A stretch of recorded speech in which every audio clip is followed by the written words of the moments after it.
This is today's discard. This one I've had in the refrigerator for about 2 weeks, guys. Did you know that you can keep your discard for up to months in the refrigerator and it'll be fine for using for other recipes? This one has a brown crust on top. That is just hooch. It's called hooch that hardened because it was in the fridge.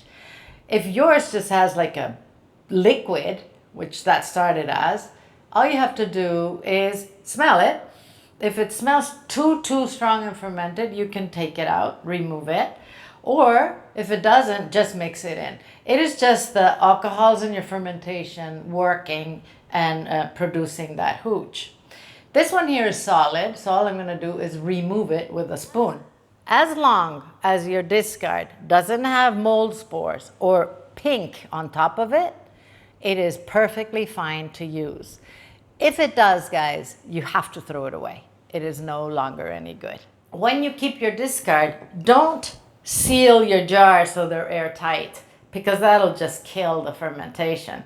I keep mine like this with a coffee filter and forget about it. And you know, the day I want to make something with the discard, I can.